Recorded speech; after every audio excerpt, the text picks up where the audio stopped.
আল্লাহ রাব্বুল আলামিন বলেন, আকালাল্লাযীনা কাফারু লা তাসমাউ লিহাযাল কুরআনি ওয়ালগাউ ফীহি লাআল্লাকুম তাগলিবুন। সূরা হামিম সাজদার 26 নম্বর আয়াতে আল্লাহ জানিয়েছেন কাফেরেরা এই ফতোয়া দিয়েছিল।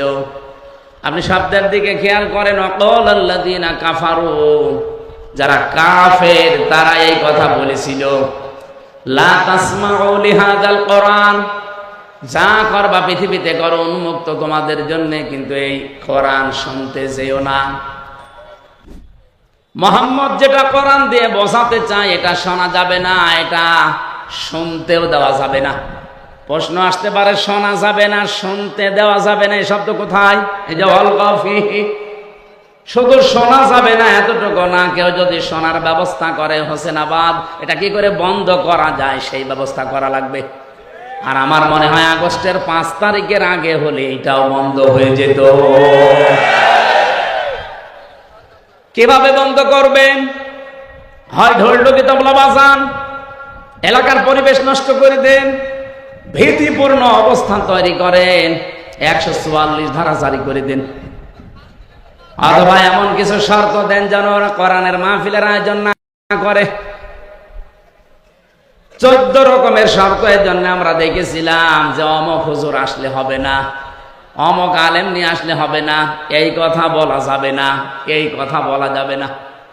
এমনকি আমরা এখনো অনেককে কথা বলতে শুনছি যে কোনো আলেম, কোনো ইমাম, কোনো মাওলানা এই দেশে কারো পক্ষে ভোটও চাইতে পারবে না।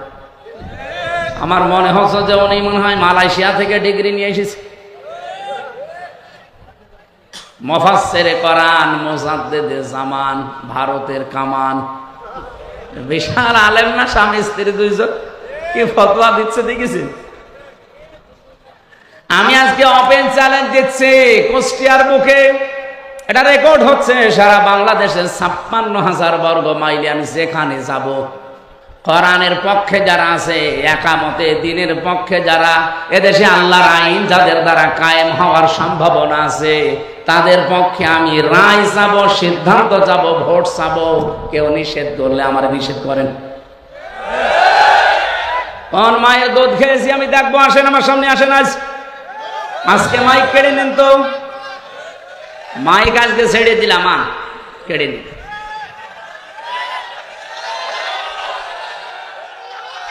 আগস্টের 5 তারিখের আগে দেশ আর নেই।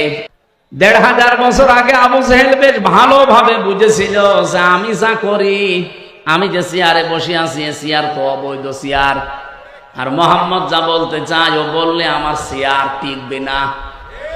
কারণ মোহাম্মদের কথা যদি সত্যি মানুষ বুঝে ফেলে, আমি যে টানা নানা ভাবে চেয়ারে আছি, এ ধরে ফেলবে মানুষ। এই জন্যই ওর সবচাইতে বড় কাজ ছিল এইটা, যে যা করবা করো, কোরআন যেন শুনতে যেও না, আর কেউ যেন শুনতে না পারে সেই ব্যবস্থা করো। আমার মনে হয় 1500 বছর পর ওই আয়ামে জাহিলিয়াত যুগ বার হয়ে আওয়ামী জাহিলিয়াত যুগ শুরু হওয়ার পর ঠিক তারাও বুঝেছিল যে দেশে হামজা কোরআন দিয়ে যা বলতে চায়, জনগণ যদি সত্যি এগুলো বুঝে ফেলে, আমাদের চেয়ার থাকবে না।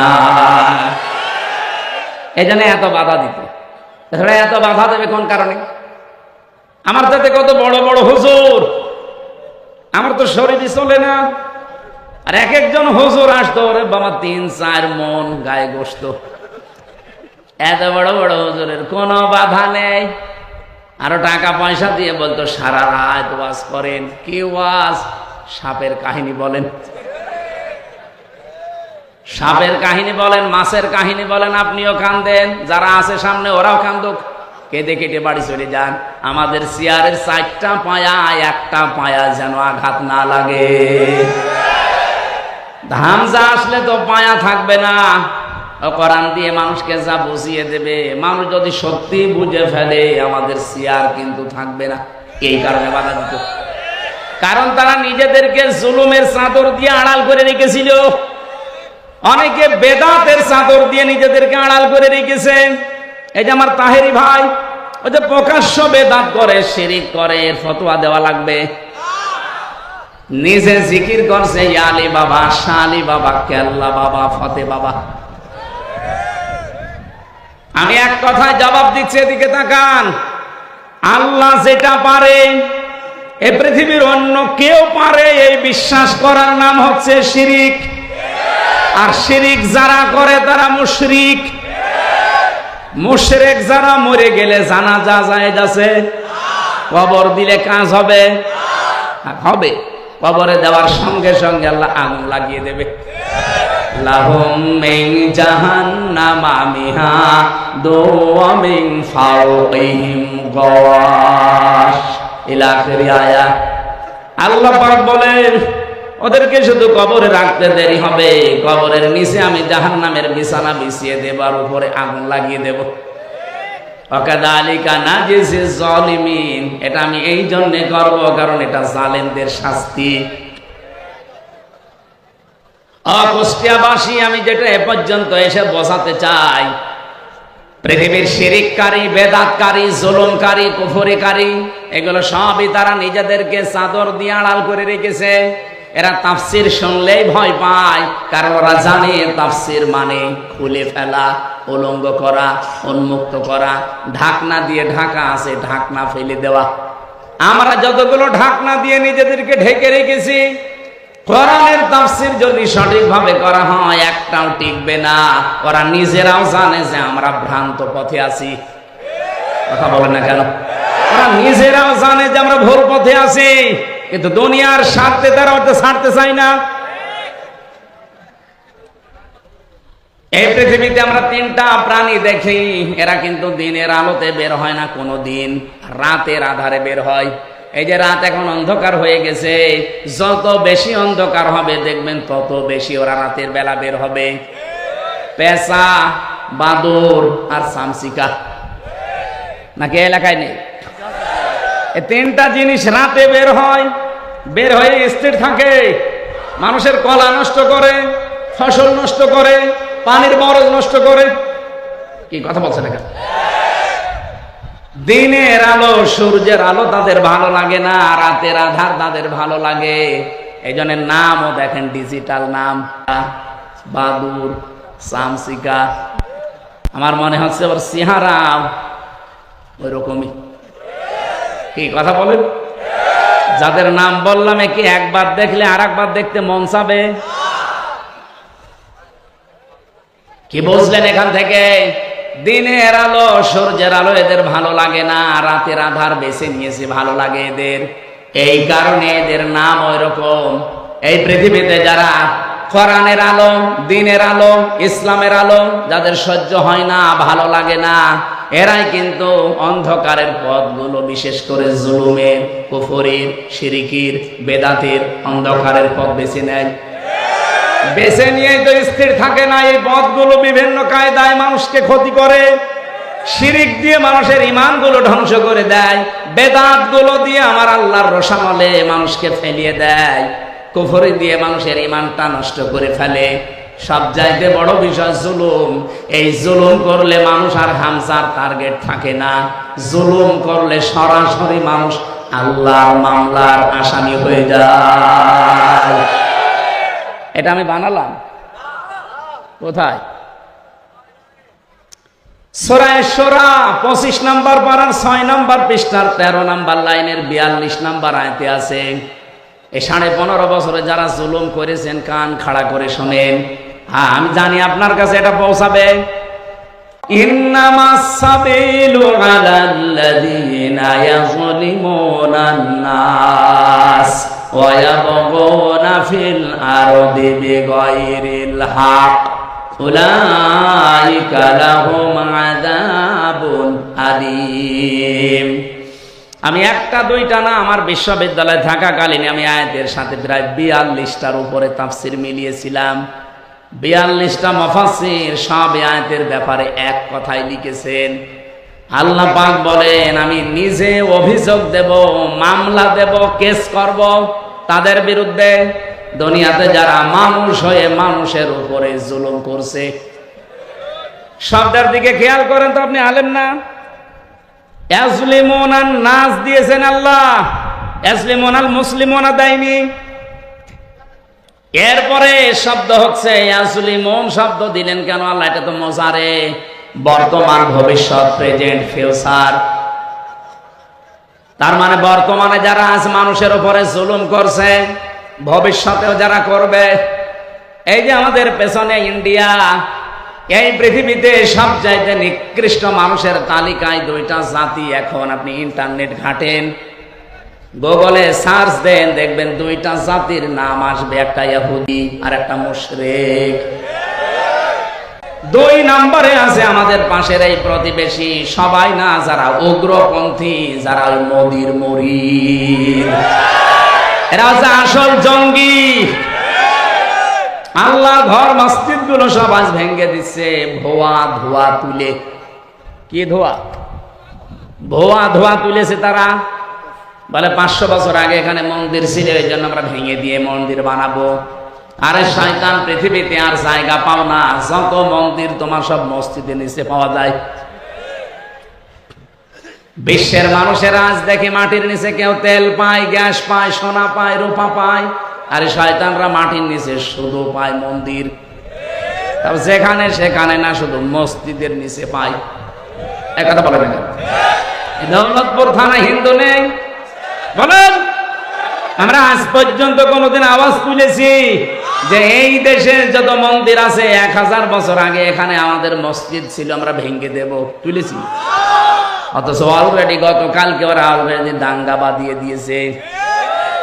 মুসলমানদের বাপ দাদা, আমাদের পূর্বপুরুষ যারা, তারা ওয়াকফ করেছিল মসজিদ, মাদ্রাসা, খানকা, গোরস্থান, ঈদগাহ, এগুলো সব আজ ওয়াকফ আইনটা বাতিল করে দিয়ে অবৈধ আইন তৈরি করে মুসলমানদের এগুলো সব তারা দখল করে নিচ্ছে। একটা হাদিস পড়ছিলাম আজকে, বিশ্বনবী জানিয়েছেন, আনাবি যাররিন রাদিয়াল্লাহু তাআলা আনহু قال قال النبي صلى الله عليه وسلم من ادعى ما ليس له فليس منا وليتبوأ مقعده من النار রাওয়াহু মুসলিম। বিশ্বনবী বলেন, ওই লোকটা কোন লোক? এ পর্যন্ত পরে নবী কিছু বলেননি। ওই লোকটা কোন লোক? যেই লোকের দখলে ওই জিনিস থাকার কথা না, জোর করে নিজের দখলে যদি ওই জিনিস সে নিয়ে নেয়, সঙ্গে সঙ্গে ফালাইসা মিন্না, সে আমার উম্মত থেকে বের হয়ে যায়। কি কিছু বুঝেছেন না? বোঝেন? আমি আগে ব্যাখ্যাটা বলি, দেখেন। যেই জিনিস আপনার দখলে থাকার কথা না, ওইটা যদি আপনি নিজের দখলে নিয়ে নেন, সঙ্গে সঙ্গে আপনি রবির উম্মত থেকে বের হয়ে গেছেন। 2 নম্বরের শাস্তি হচ্ছে ওয়ালিয়াতাবাওয়া মাকআদাহু মিনান নার, সে যেন জাহান্নামে নিজের স্থান বরাদ্দ করে নিল। আমি কি হাদিস বানালাম? এর ব্যাখ্যা কি হবে? এখানে আমি টেকাই 2টা বিষয় পেয়েছি। যেই জিনিস আপনার দখলে ছিল, আগে আপনার মালিকানায় ছিল, কেউ কেড়ে নিয়েছিল, কেউ দখল করেছিল, সেটা যদি আপনি আবার ফেরত পান, তাহলে এই হাদিসের যে শাস্তি, তার আওতায় আপনি থাকবেন না। আমার মনে হয় খুব কঠিন হয়ে যাচ্ছে, কথা বুঝতেছেন? যে জিনিস আপনারই ছিল, আপনার আন্ডারে ছিল, কেউ কেড়ে নিয়েছিল, কেউ জোর জবরদস্তি করে দখলে রেখেছিল, এখন যদি ওইটি আপনি আবার ফেরত পান, আপনি দখলবাজ না, দখলদার না, আপনার নিজের জিনিস আপনি নিজে ফেরত পেয়েছেন। আপনি এই হাদিসের যে প্রথম শাস্তি ফালাইসা মিন্না, সে নবীর উম্মত না, এটার ভেতরে আপনি পড়বেন না। আমি একটা বলছি উদাহরণ, বাংলাদেশে যে ইসলামী ব্যাংক যাদের ছিল, তারা এখন ফেরত পেয়েছে। জবাব দেওয়া লাগবে আপনাকে। আমি যদি বানিয়ে বলি, কিছু ভুল বলি, আপনি ধরিয়ে দেন না, জোর করবেন না, একেবারে লাইন মতো এসে বলেন। ইসলামী ব্যাংক যাদের ছিল তারা ফেরত পেয়েছে, এতদিন যারা কাছে ছিল ওরা দখল করেছিল। এই কথা বলেন না কেন? তাহলে যার জিনিস সে ফেরত যদি পায়, সে যদি নিয়ে নেয়, তাহলে হাদিসের প্রথম যে ব্যাখ্যা ফালাইসা মিন্না, আপনি নবীর উম্মত না, এই আওতায় আপনি নেই, এই শাস্তি থেকে আপনি বের হয়ে গেলেন। কিন্তু যেটা আপনার সত্যি না, আপনি যদি জোর করাটা নিজের দখলে নিয়ে নেন, এই যে আগস্টের 5 তারিখের পরে আমরা বহু মানুষের চরিত্রে এটা দেখলাম, যেটা যার না বাবা শাহজালাল সব হালাল করে নিয়েছে। দৌলতপুরে মনে হয় শুরু হয়নি, এ বলছে না শুরু হয়নি। শুরু হয়নি মানে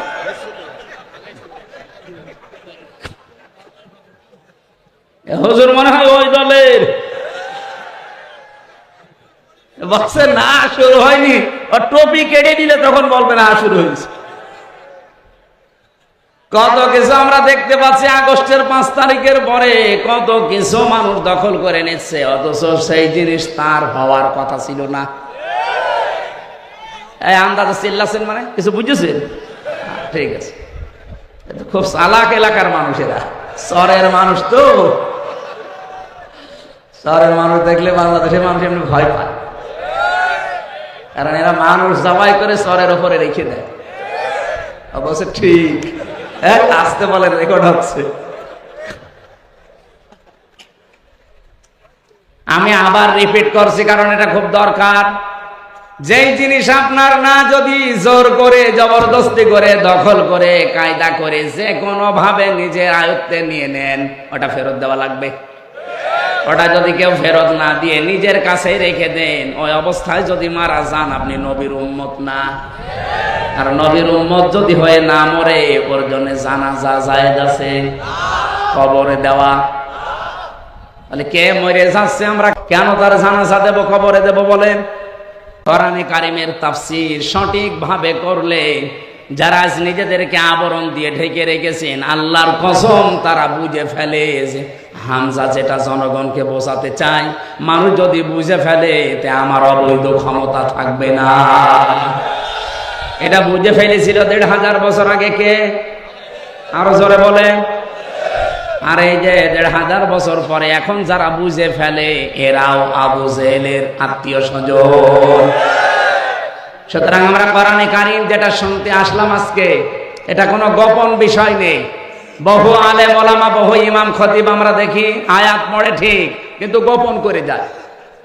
সেদিন আমি এই যে ব্রাহ্মণবাড়িয়া একটা মাহফিলে ছিলাম, এই মাইকের আওয়াজ শোনা যাচ্ছিল সর্বোচ্চ 1.5 কিলোমিটার দূরে। আমার ওই তাহেরি ভাই ওয়াজ করছে, আমি মাঝে মাঝে আলোচনা বন্ধ করে দিয়ে একটু শুনছিলাম, দেখি ভাই আমার কি বলে। উনি আয়াত পড়লো ঠিক, কুল হুয়াল্লাহু আহাদ। হে নবী আপনি বলেন আল্লাহ এক। এ নবী কোন নবী?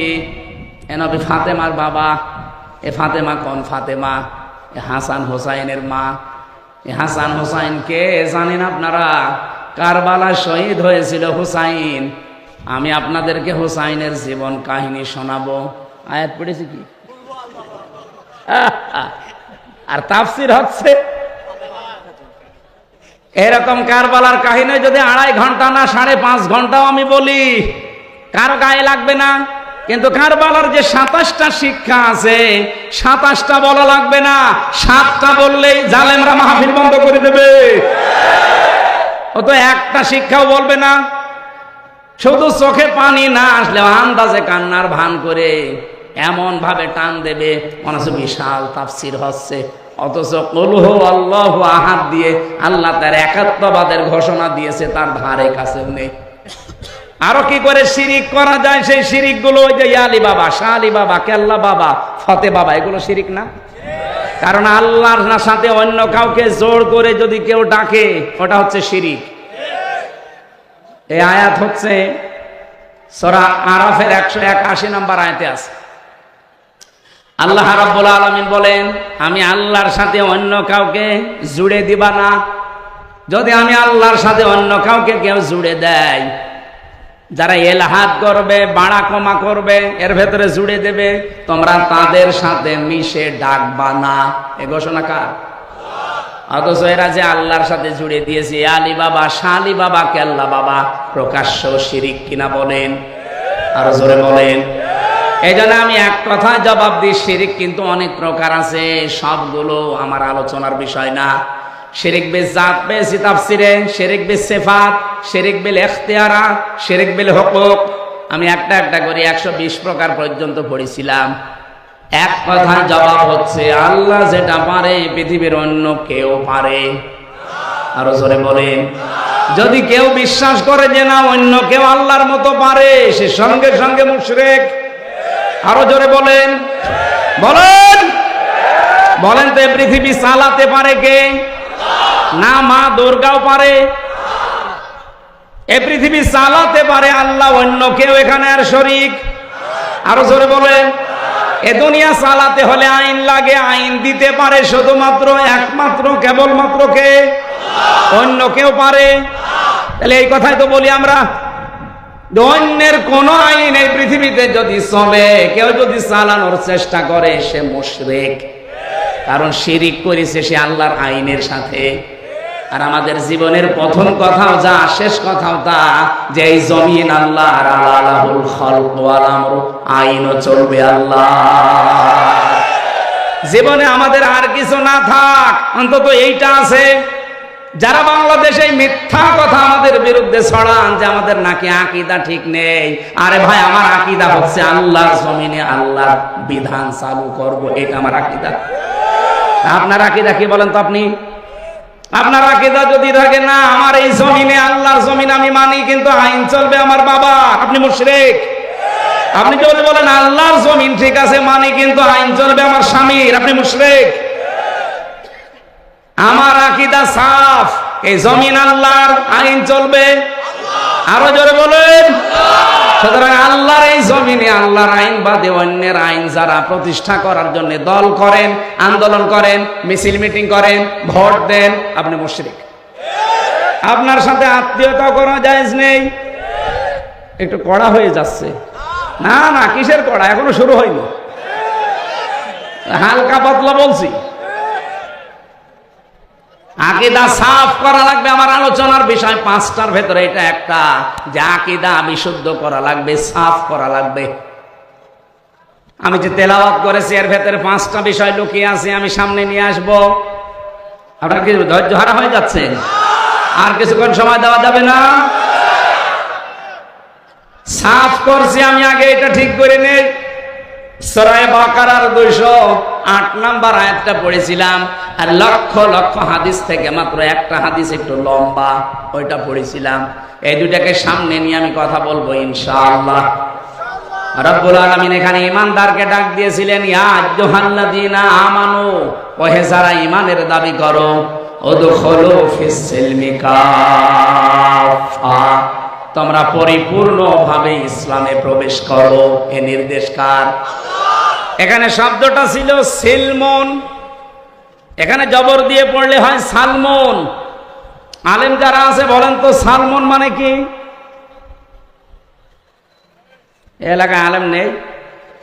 সালমন মানে শান্তি, আর সেলমন মানে ইসলাম।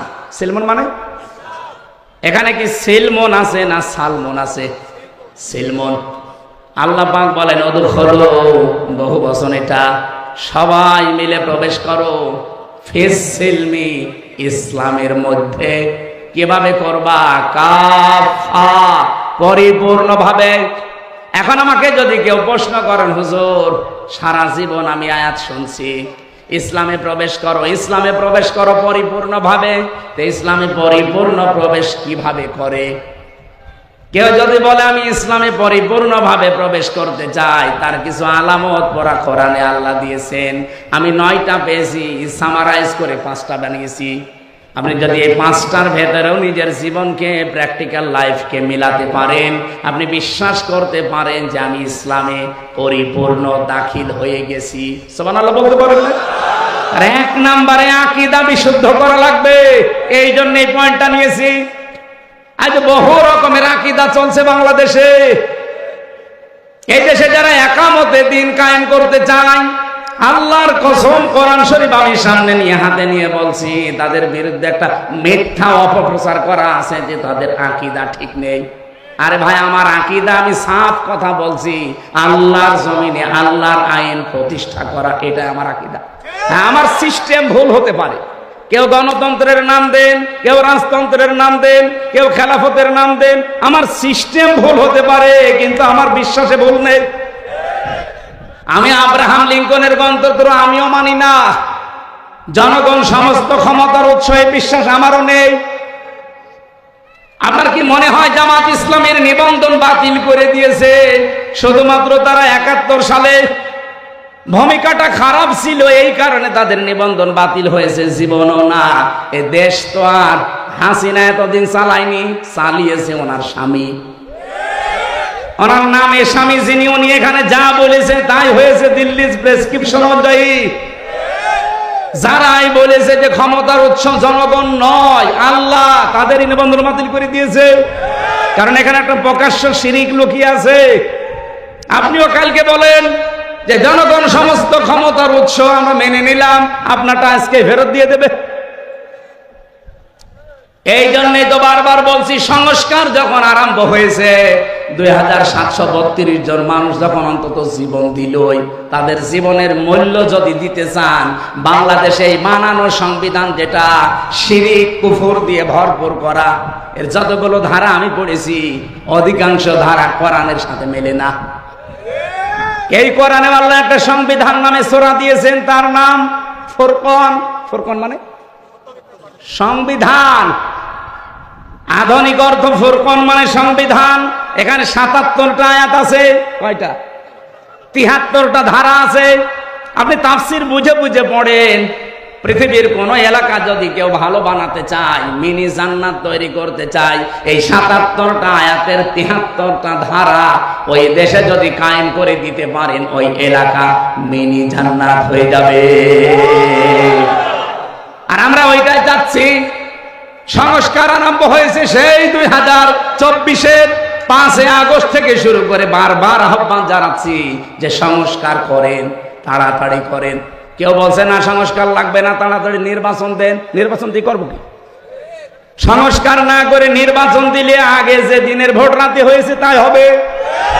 কারণ এই যে 1628 জন যারা দায়িত্বে আছে, এরা তো ওই মানুষগুলোই, এই ডিসি সেই ডিসি, এই এসপি সেই এসপি, এই টিওনো সেই টিওনো, এই ওসি সেই ওসি। হ্যাঁ, কুষ্টিয়ার ডিসি গেছে কুমিল্লায়, কুমিল্লাটা গেছে কুড়িগ্রাম, কুড়িগ্রামটা চট্টগ্রাম। এই পার্থক্য, মাল তো সব একই আছে। কি মাল এক নেই? খালি চেয়ার পাল্টিয়েছে। চেয়ার পাল্টিয়ে কি হবে? মাল পাল্টান। খালি জিনিসপত্র গুলো পাল্টিয়ে যারা এতদিন কে বৈষম্যের শিকার ছিল এই 15.5 বছর, তাদেরকে নিয়ে এসে বসান। কালকেই নির্বাচন আমরা মেনে নিচ্ছি, কোনো অসুবিধা নেই। এই জন্য বারবার সংস্কার চাচ্ছি যে সংস্কার যখন সব জায়গায় চলছে, সংবিধান সংস্কার করে। এখানের ধারাগুলো ডক্টর কামালের লেখা, একটা নাস্তিক, ওর লেখা সংবিধান বাতিল করে দিয়ে কোরআনের সংবিধান, এখানে 92 জন মুসলমান 100 জনের আমরা বাস করি। আমরা কোরআনের এই 73টা ধারার সংবিধান চাই না। আরো জোরে বলেন চাই না। কারা কারা চান কোরআনের সংবিধান দেখি?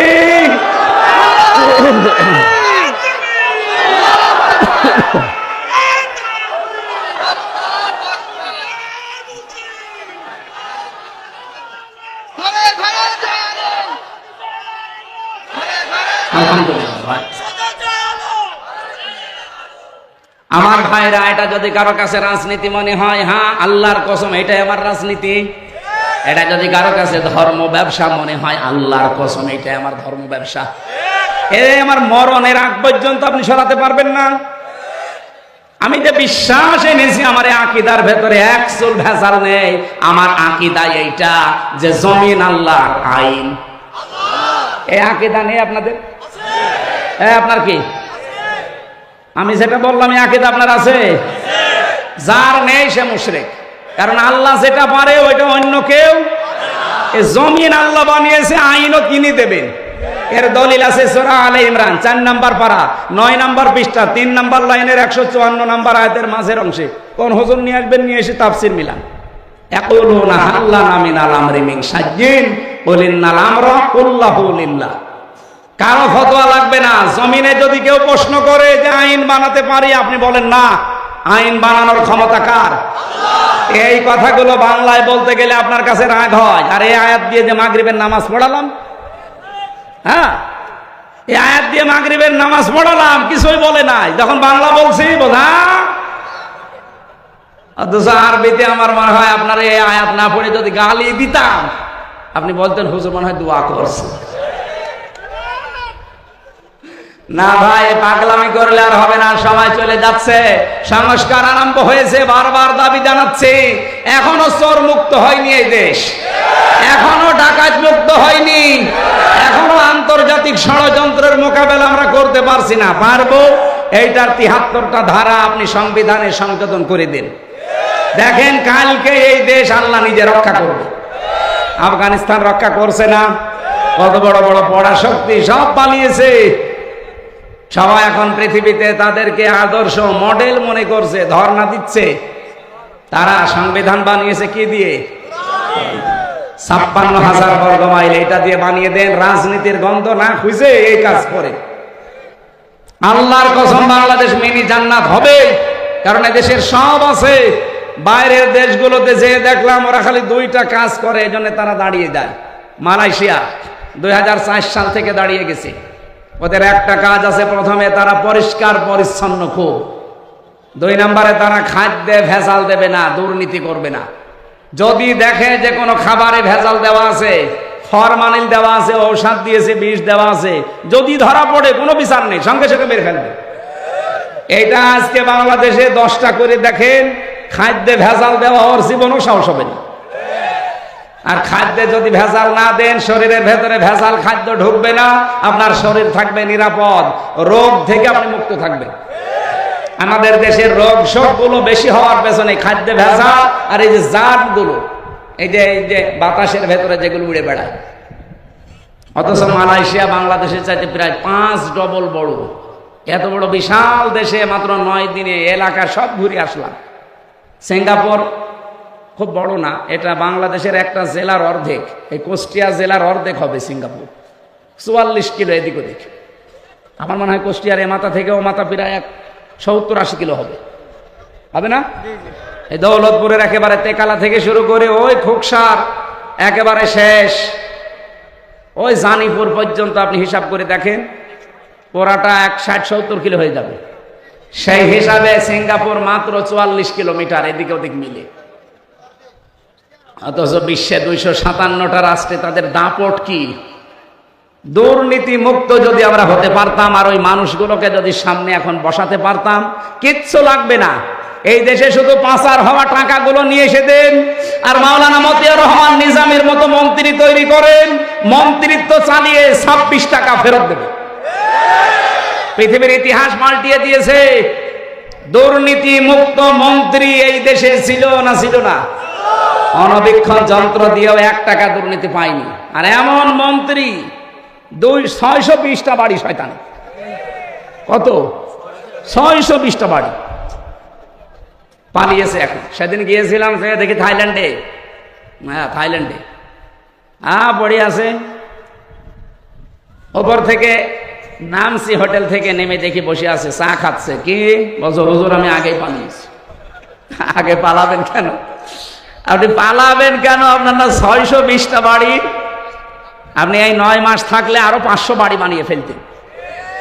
একটা মানুষের বাড়ি লাগে কত বলেন তো? না, তাও ভূমি মন্ত্রী না। ও যদি হানিফ সাহেবের পর্যায়ে থাকতো তাহলে অন্তত 1000 বাড়ি বানালে মেনে নিতাম। হানিফ সাহেব বাংলাদেশের এই পর্যায়ে, যে 3 নাম্বার পর্যায়ে ছিল কাওয়া কাকুর পরে, কাওয়া কাকুর পর ছিল না, তার মাত্র কয়টা? 3টা বাড়ি। ঢাকা 1টা, শ্বশুর বাড়ি তো নিজের বাড়ি না, খোল না, ওটা বাদ দিলাম। কুষ্টিয়ায় 1টা, ভেড়ামারা 1টা। এত বড় নেতার মাত্র 3টা বাড়ি, বাকি তার টাকা পয়সা কিছুই নেই। তার এক চাচাতো ভাই, আমি নাম নিলাম না, তার শুনছি নাকি 1000 কোটি টাকা শুধু তার স্ত্রীর আছে, তার চাচাতো ভাইয়ের এক স্ত্রীর। আমি সেদিন একটা জরিপ পেয়েছিলাম, বাংলাদেশের এই টাকাগুলো যদি পাচার না হতো, বাংলাদেশে 4 বার বাজেট দেওয়ার পরেও টাকা বেঁচে থাকতো, আমরা 4 বছর বাংলাদেশে কিচ্ছু করা লাগতো না, শুধু বসে বসে খেতাম। অথচ এই দেশে এখন প্রায় 36 লাখ যুবক বেকার। এগুলো বাইরের দেশে তো যায়, যে দেখি কেউ ঝাড়ু দিচ্ছে রাস্তা, কেউ রুটি বানাচ্ছে, কেউ চা বানায়, কেউ কাপড় চোপড় সেলাই করে, কেউ পায়খানা সাফ করে। অথচ এই টাকা পাচার না করে আপনারা যদি দেশে কর্মসংস্থান তৈরি করতেন, এই শহর এলাকায়, বাইরের দেশগুলোতে শহর এলাকা পেলে সেখানে সোনা ফলায় তারা, অথচ হাজার হাজার বিঘা এই দৌলতপুরে সিলমারি শহর নেই। আমি শুধু ইন্টারনেটে দেখেছি হাজার হাজার বিঘা পড়ে আছে। আমি 19 সালে একবার গিয়েছিলাম এই পাশে জলঙ্গি, ওই বেনাপোল দিয়ে ঘুরে কলকাতা দিয়ে, ওনাদের জলঙ্গি ওই বাজারে মাহফিল ছিল। বললাম যে বাংলাদেশে কোন এলাকা? বলছে কুষ্টিয়া। আরে ভাই, কুষ্টিয়া থেকে তো আসলাম, এই নদী পার হলেই তেকালা, ওই জলঙ্গার পাশে তেকালা না। এটা তার উন্নত রাষ্ট্র না যে ওরা এটা করবে। কিন্তু সিঙ্গাপুরে যান, চারিদিকে সাগর। মালয়েশিয়া যান, শুধু পাহাড় পাথর আর মরুভূমি, ধুধু, লক্ষ লক্ষ বিঘা পড়ে আছে। তারা ওই জায়গাগুলো কাজে লাগাচ্ছে। এরপরে থাইল্যান্ডে যান, এই বাহরাইনে গিয়েছিলাম। এই রাষ্ট্রগুলো আজ দাঁড়িয়ে যাচ্ছে। এইরকম চর অঞ্চলগুলো যদি টাকাগুলো পাচার না করে, এখানে ইনো সাহেব আর হানিফ সাহেব যেহেতু দুইজনে এলাকা, ওনারা যদি এই টাকাগুলো কাজে লাগাতো, আজকে জেলেও থাকা লাগতো না, দেশ থেকে পালানো লাগতো না। অন্তত অন্য কেউ পালালে আপনাদেরকে পালানো লাগতো না। কি করলেন? নিজে টাকাগুলো এখন ভোগ করতে পারছেন না, আর আমাদের মাথার উপরে ঋণের বোঝা দিয়ে গেলেন। বাংলাদেশে এখন একজন মানুষের মাথার উপরে 1,02,000 টাকা ঋণ। এখন যদি কেউ জন্ম নেয়, তার মাথার উপরে 1,02,000 টাকা অন্তত সে ঋণ নিয়ে দুনিয়া আসতেছে। এরকম একটা রাষ্ট্রে আমরা বাস করছি। আফসোস লাগছে আমার। সেদিন মালয়েশিয়ায় এসে যাচ্ছিলাম, এই যে মৌলভীবাজার যাওয়ার সময় যে পাইলট এই হেলিকপ্টার নিয়ে যাচ্ছিল ওনারা, ওই যে হুক আছে না দরজা, পাইলট আমারে বলছে, হুজুর সাবধানে বসেন, হুকের ওপরে যেন হাত না লাগে, তাহলে খুলে কিন্তু পড়ে যাবে। মনে মনে একটু চিন্তা আসলো, আল্লাহ, আগস্টের 5 তারিখে যে 2 জন চলে গেল, এদের জন্য একটু হুকটা খুলেছে। আর যদি আমার সামনে পড়তো, আমি একটু দোয়া করে দিতাম। পাশের উপর না ৭৬,০০০ কোটি টাকা শুধু একজন এখান থেকে নিয়েছে। এখনো পর্যন্ত দেখি অনেকে জালেমের সাফাই গায়। আপনি মানুষ, জালেম তো সাধারণ জিনিস না, জালেম হচ্ছে আল্লাহর মামলার আসামি। আর সবচাইতে বড় জুলুম পৃথিবীতে আল্লাহর আইন বাদ দিয়ে অন্যের আইন প্রতিষ্ঠা করা। আর আমরা সেইটারই বিরুদ্ধে। এই কথা বলে না কেন? এই জন্য আপনারা আমাদেরকে টার্গেট মনে করেন। আরে ভাই, আপনার টার্গেট তো আমি হওয়ার কথা না, আপনার টার্গেট কে? আল্লাহ। আমি আল্লাহর ওই কথাই তো বলছি, আল্লাহর জমিনে আল্লাহর আইন মরণের আগ পর্যন্ত চাবো। ওয়াবুদ রব্বাকা হাত্তা ইয়াতিয়াকাল ইয়াকিন। ওই পর্যন্ত তোমরা আল্লাহর ইবাদত করতে থাকো যতদিন ইয়াকিন না আসে। ইয়াকিন মানে মরণ, মরণ, মৃত্যু যতদিন না আসে ততদিন তোমাদের ইবাদত চলবে। আর আল্লাহর জমিনে আল্লাহর দিন প্রতিষ্ঠা, এটা আমরা ইবাদত মনে করি। এটা সব ইবাদতের বড় ইবাদত মনে করি, অন্তত আমি। এই কথা বলেন না কেন? এই জন্য একটা জায়গায় মত পার্থক্য করা নিষেধ আমি বলেছিলাম। সেটা কোন জায়গায়? কোরআনের কাছে আসতে। আর এক জায়গায় আছে আনাকিমুদ্দিন ওয়ালা তাতাফাররাকু ফি। দিন কায়েমের কথা বললে কোনো ফতোয়াবাজি করবা না, কোনো মত পার্থক্য করা যাবে না। এ নির্দেশ কার? কোরআনের ভেতরে 2 জায়গায় মত পার্থক্য করা নিষেধ, হারাম, দলাদলি করা।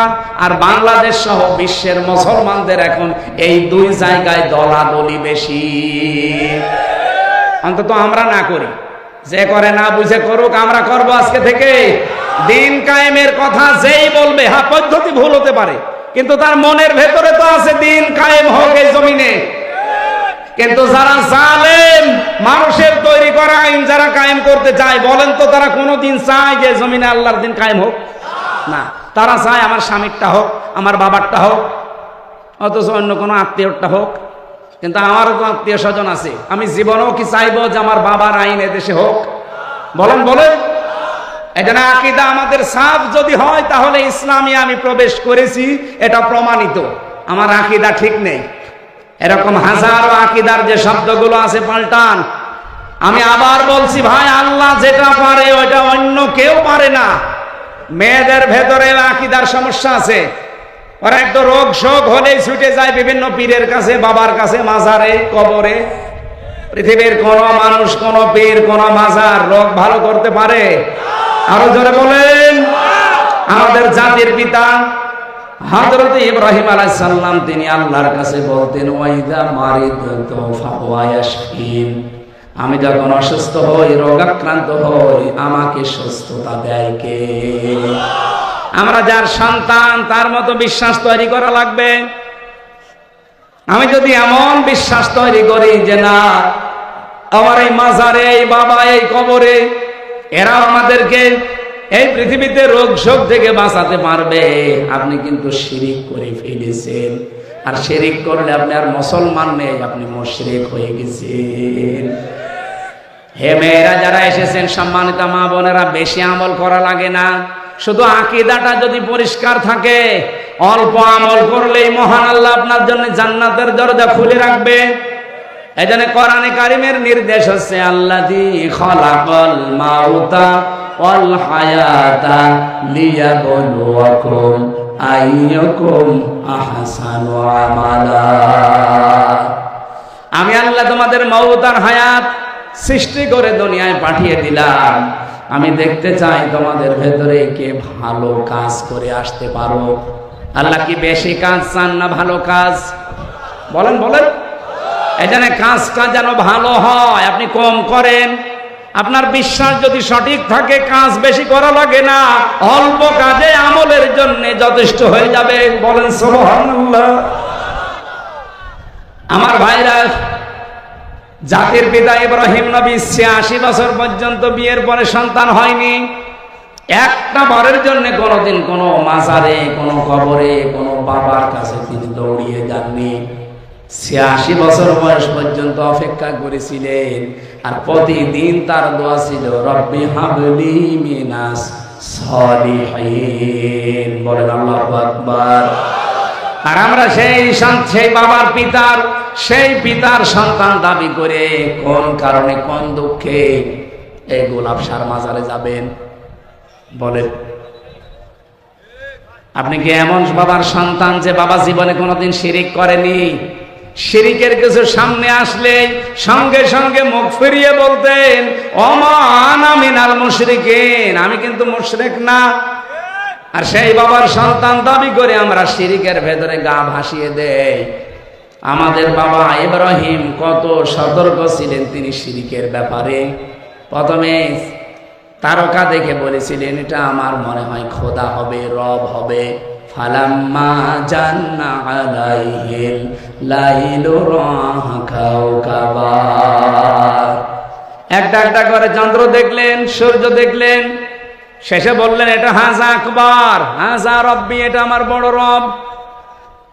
যখন দেখলেন এটাও ডুবে গেল মাগরিবের আগ দিয়ে, তিনি এবার জাতির লোককে সতর্ক করে হাত উঁচা করে ডাকলেন, ইন্নী ওয়াজ্জাহাতু ওয়াজহিয়া লিল্লাযী ফাতারাস সামাওয়াতি ওয়াল আরদা হানিফা। অবশ্যই আমার এই চেহারা আমি ঘুরিয়ে দিলাম। আসমান আর জমিন যিনি উদ্ভাবক, যিনি এগুলো বানিয়েছেন বিনা আকার আকৃতি মডেল ছাড়া, সে আল্লাহর দিকে আমার চেহারা আমি ঘুরিয়ে দিলাম, একনিষ্ঠ ভাবে আমি ঘুরিয়ে দিলাম। হানিফা, ওমা আনা মিনাল মুশরিকিন, আমি কিন্তু মুশরিক না। কুষ্টিয়াবাসী আর যাই করেন, নিজের জীবনের এই আকীদাটা ঠিক করেন, শিরিক মুক্ত জীবন গঠন করেন। আমল বেশি করার জন্য আহ্বান জানাচ্ছি না, অল্প কাজ করেন, অল্প আমল করেন, এইটা জান্নাতে যাওয়ার জন্য যথেষ্ট হবে। আখলিস দীনাকা ইয়াকফিকাল আমালুল কলিল, তোমার নিজের আমল, বিশেষ করে আকীদাটা ঠিক করো, অল্প কাজে, অল্প আমলে নাজাতের জন্য যথেষ্ট হয়ে যাবে। বলেন সুবহানাল্লাহ। আমার মা বোনদেরকে বলছি, সন্তান যদি একেবারে মরণ পর্যন্ত না হয়, জীবনে আর কোনোদিন কোনো বাবার কাছে, ফকিরের কাছে না। হ্যাঁ, যদি আপনার রোগ থাকে চিকিৎসা করান, চিকিৎসার জন্য যদি ঝাড়ফুঁক নেওয়া লাগে ঝাড়ফুঁক নেন, কিন্তু তাবিজ কবজ নেবেন না। তাবিজের ভেতরে শিরিকের গন্ধ পাওয়া যায়। আব্দুল্লাহ বিন মাসউদ থেকে বর্ণিত, তিনি বলেন তাবিজ ঝোলালো যে সে যেন আল্লাহর সাথে শিরিক করলো। বলেন নাউজুবিল্লাহ। আমার বাস্তব জীবনের একটা কাহিনী শিক্ষার জন্য মাঝে মাঝে আপনাদের শোনাই। বগুড়াতে এক মাহফিলে খাবার খাচ্ছিলাম, একটা লোক এসে বলছে, হুজুর এই আপেলটা পড়ি দেন, ছেলে মেয়ে হয় না। আমি সূরা ফাতিহা পড়ে ফু দেব, আমার কানের কাছে মুখ নিয়ে বলছে, হুজুর এমন ভাবে আপেল পড়বেন যেন ছেলে হয়। মনে হচ্ছে ছেলে আমি তৈরি করি। আপেল দিলাম ফেলে, আচ্ছা আপেল কই, ফেলে দিস কেন? আরে ভাই আপেল পড়ে যদি ছেলে হয় তা আমার ম্যাডামের 3টে মেয়ে হইতো না? খালি আপেল খাওয়াতাম। কি বিশ্বাস দেখিছে, মনে কর যে আমি রামজারে দিয়ে আপেল পড়ালে এতদিন মেয়ে হয়েছে, এখন মনে হয় ছেলে হবে, ছেলেকে আমি ডাউনলোড করে দেব। আকীদা সাফ করা লাগবে। কোন কিছু এই পৃথিবীতে আমার আল্লাহর হুকুম ছাড়া যেহেতু হয় না, আর আল্লাহ যেটা পারে ওইটা অন্য কেউ পারে না। সন্তান দিতে পারে কে? অন্য কেউ পারে? আরো জোরে বলেন পারে। রোগ ভালো করতে পারে কে? হ্যাঁ, ডাক্তারে পারে, পারে। তা ঔষধ এটা ওসিলা, কিন্তু সামাম দুনিয়ার সব ডাক্তার আপনি যদি গলিয়ে খাওয়িয়ে দেন, জীবনও ভালো হবে না যদি আল্লাহর অনুমতি না থাকে। এই জন্য আবার বলছি, হাত জোড় করে বলছি, হাতে পায়ে ধরে বলছি, কুষ্টিয়ার মানুষকে এমনি ভালোবাসি বেশি। আমি চাই না আমরা জাহান্নামে চলে যাই। খালি শিরিক মুক্ত জীবন তৈরি করেন, আকীদাটা সাফ করেন, পরিষ্কার করেন, আপনাকে জান্নাতে কেউ বাধা দেবে না। আমি সারা দেশে কোরআনের কথা বলে বেড়াই, আর আমার নিজের জেলার লোক যদি শিরিক করে, এই গোলাপ সার মাজারে যে আরো একটা কি সার মাজার আছে না, ঘোড়া গরু ভেড়া ছাগল সব মরে আল্লাহর ওলি হয়ে যাচ্ছে। আমি কি করছি? কিসের ঘোড়া শাহ, কিসের হরিণ শাহ, সব বানানো। কবর খুঁড়ে দেখবেন কোন আল্লাহর ওলি নেই, ওই ঘোড়া মরে গেছে বানিয়ে ঘোড়া শাহ বানিয়ে দিয়েছে। কোন ঘোড়া শাহ, কোন গোলাপ শাহ, কোন লালন শাহ, কোন শাহর কবরে যাওয়ার দরকার নেই। যদি কিছু লাগে তাহাজ্জুদের নামাজে বড় করে সেজদা দিয়ে চোখের পানি ফেলে আল্লাহকে বলে। হ্যাঁ, কথা বলেন না কেন? অনেকে রাসূলুল্লাহর মহব্বতে অনেকে শিরিক করে ফেলে, বিশ্ব নবী তুলতে তুলতে আল্লাহর উপরে তুলে ফেলে। আমি মদিনা শরীফে শুধু হাত তুলেছিলাম নবীর রওজার পাশে, এভাবে আমি মোনাজাতটা এভাবে করতে করতে এভাবে হয়ে গেছে। আমি তো মানে আবেগে আছি। হঠাৎ পুলিশ সেখানে ছিল দাঁড়িয়ে, আমার হাতের উপরে লাঠি দিয়ে দিয়েছে, আস্তে করে মৃদু বাড়ি। হাত খুলে চোখ খুলে দেখছি পুলিশ। কি ভাই? ওনারা জিজ্ঞাসা করলো ওনার ভাষা দিয়ে আরবিতে, বেমা মুশকিলা। আমার বলছে মুশকিল তো আছে। কি মুশকিল? সমস্যা কি? ওর ভাষা দিয়ে আমারে বলছে, কেন আপনি এখানে চান? আপনার যদি কিছু লাগে তে নবীজির কাছে চাবেন কেন? আপনি তো চাবেন নবীজির মালিক যিনি। আপনার কিছু লাগলে আপনি যান, কাবা শরীফের দিকে মুখ করেন, আল্লাহর কাছে বলেন। একটা পুলিশ আকীদা কি সাহাব দেখেছেন?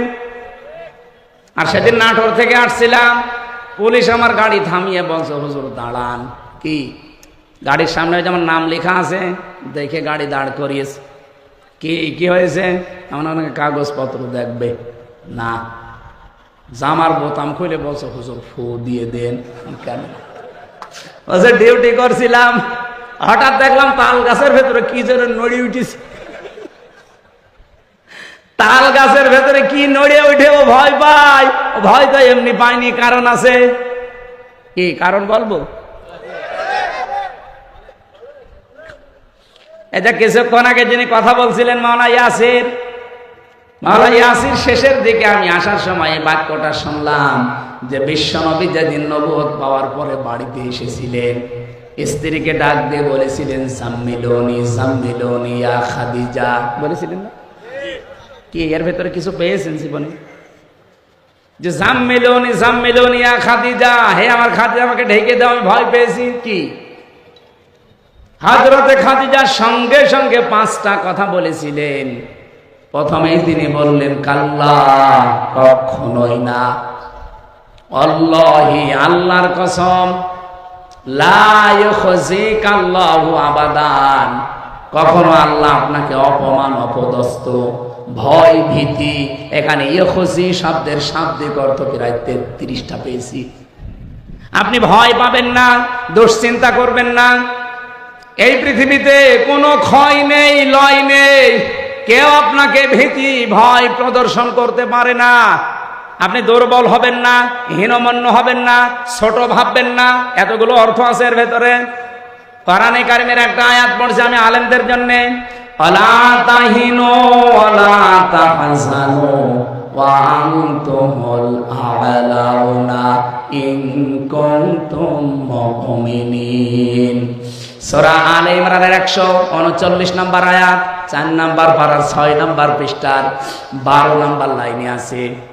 ইয়ারটা আমি এর আগেও পড়েছি। দেখেন একটা নতুন তথ্য আছে।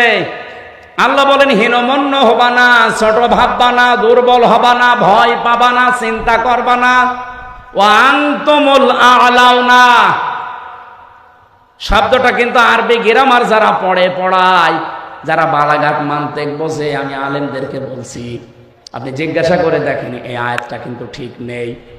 ওয়া আনতুম আ'লাউনা, এই শব্দটা যদি আ'লাউনা দিতেন, আলিফ লাম না দিতেন, তাহলে আরবি গ্রামারও জানি ঠিক থাকতো। কারণ মুবতাদা সব সময় মারেফা হয় আর খবর হয় সব সময় নাকেরা।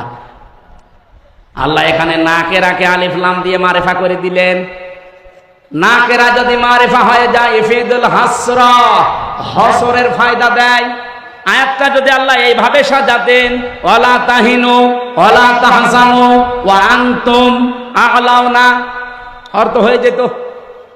কিন্তু অর্থ হতো বাংলায় এই শেষে যে হর্ষাই আছে, তোমরাই বিজয়ী হবে। এই যে তোমরাই শেষে হর্ষাই আর বিজয়ী হবে শেষে হর্ষাই, এই দুইটা দেওয়া লাগতো না। তোমরা বিজয়ী হবে, বলেন তো তোমরা বিজয়ী হবে আর তোমরাই বিজয়ী হবে একই কথা না? ইফিদুল হাসরা, হাসরের ফায়দা দেয়, সীমাবদ্ধ হয়ে যায়। আল্লাহ রাব্বুল আলামিন বোঝাতে চেয়েছেন, হে নবী উম্মতদেরকে বলেন কোনো চিন্তা নেই, কোনো ভয় নেই, ছোট ভাববেন না নিজেদেরকে, হীনমন্য হবেন না, নিজেদেরকে কমজোরি মনে করবেন না, কখনো কোনো দুশ্চিন্তাগ্রস্ত হবেন না। অবশ্যই আপনারা বিজয়ী হবেন ইন কুনতুম মুমিনিন, যদি মুমিন হতে পারো। যদি ঈমানে ভেজাল থাকে তাহলে হবে না, যদি বিশ্বাসে ভেজাল থাকে হবে না। এজন্য আকীদাটা সাফ করেন, আমি আল্লাহ বলছি তোমরাই বিজয়ী হবে। এখানে এই জন্য আ'লাউনার আগে আলিফ লাম দিয়ে আল্লাহ নির্দিষ্ট করে দিয়েছেন, যদিও নাকেরাটা নির্দিষ্ট হওয়ার কথা ছিল না। নবীজিকে এখানে আল্লাহর নবীর স্ত্রী কথা বলতে গিয়ে শব্দের দিকে খেয়াল করে একটু দেখেন, কাল্লা আল্লাহি লা ইউখজিকাল্লাহু আবাদান। অথচ ওই সময়ও খাদিজা মুসলমান হয়নি, ওই সময়ও ঈমান আনেনি, উনি অতক্ষণও কিন্তু মুশরিক ছিলেন। উনি ওই সময়ও যদিও শিরিক প্রচলিত করতেন না, কিন্তু ওই সময় তো ঈমান আনেননি। খাদিজাকে ওই সময় ঈমান এনেছিলেন। যখন নবীজি নবুয়ত পেয়ে আসলেন তখন ঈমান এনেছিলেন? আনেন নাই।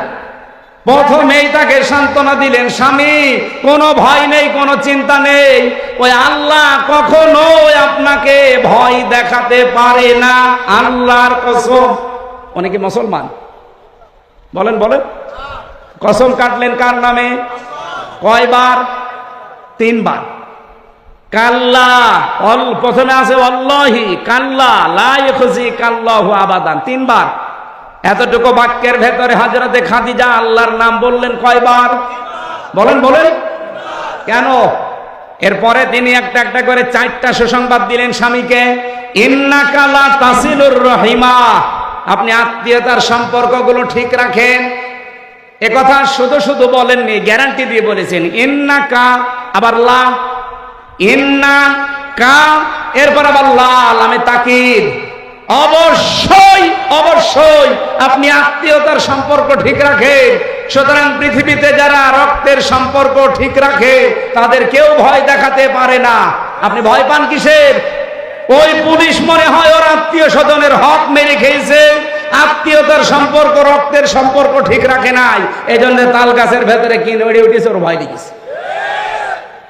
আপনি ট্রাকের চাকা বাস্ট হলেও ভয় পাবেন যদি রক্তের সম্পর্কগুলো আপনি ঠিক রাখতে না পারেন। আমি কথা বোঝাতে পেরেছি আশা করছি। এই জন্য আজকে থেকে আমাদের রক্তের সম্পর্ক যার সাথে আছে, আত্মীয় যদি দুর্বল হয়, গরিব হয়, সম্পর্ক ছিন্ন করা যাবে? বলেন বলেন, যাবে? বহু মানুষ আজ আমরা ছিন্ন করছি কাদের কারণে? স্ত্রীর কারণে।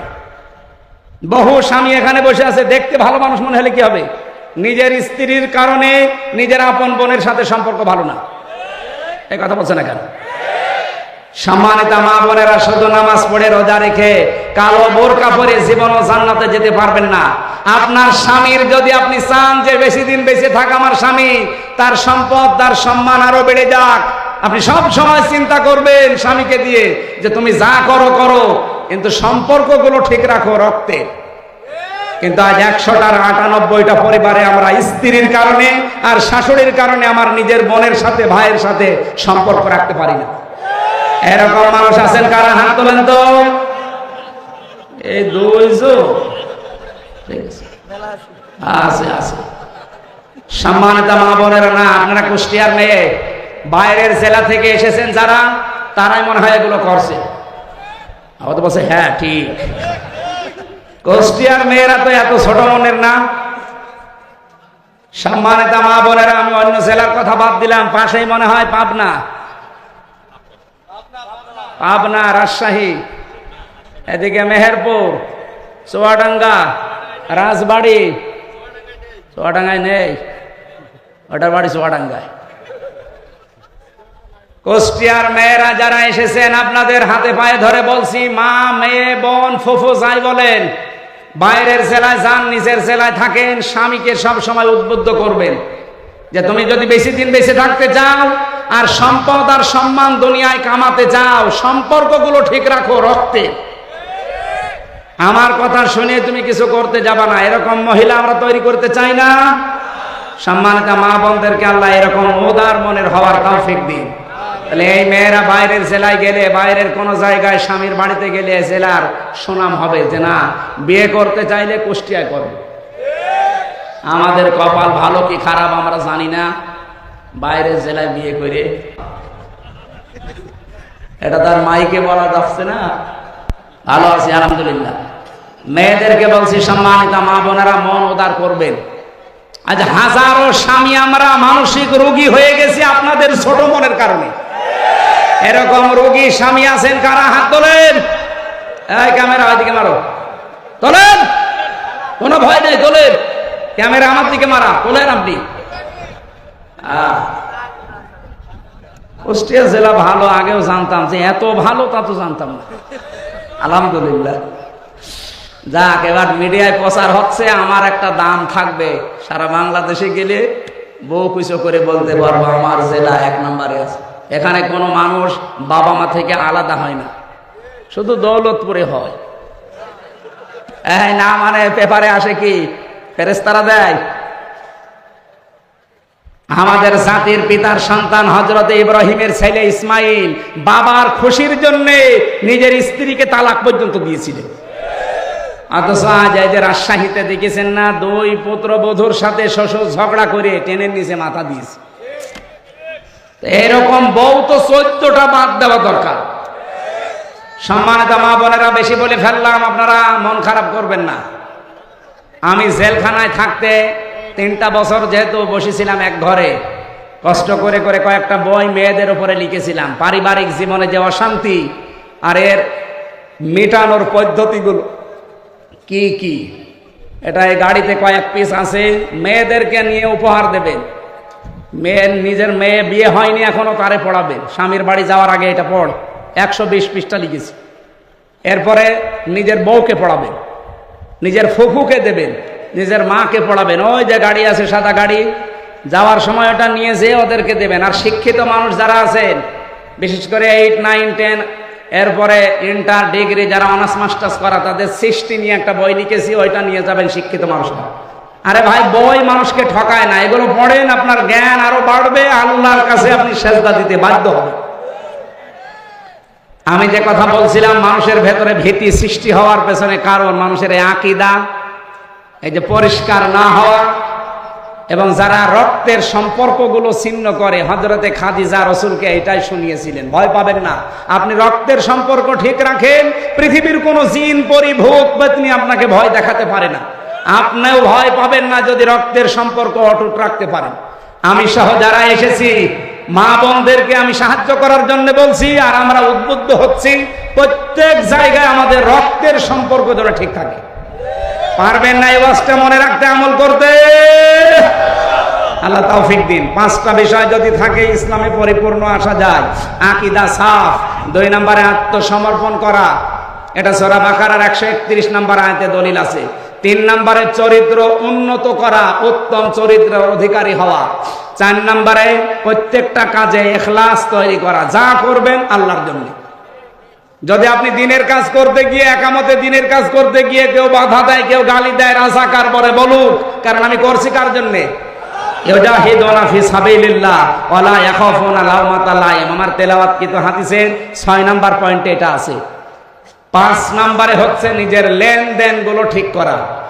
এই তারাগনিয়া, এরপরে হোসেনাবাদ বাজারে বহু মানুষ বাকি খায়, বাকি হওয়ার পরে ওই দোকানের সামনে দিয়া যায় না, অন্য রাস্তা ধরে। আপনি যতই বুজুর্গ দাবি করেন, তাহাজ্জুদ পড়েন, আপনি ইসলামে এখনো পরিপূর্ণ প্রবেশ করতে পারেননি। কারণ পরিপূর্ণ ইসলামে আসতে হলে এই 5টা বিষয় মাস্ট বি ভেতরে আনা লাগবে। আমি সহ প্রত্যেককে আল্লাহ এগুলো আমল করে দুনিয়ার জীবন ত্যাগ করার তৌফিক দিন, আমিন।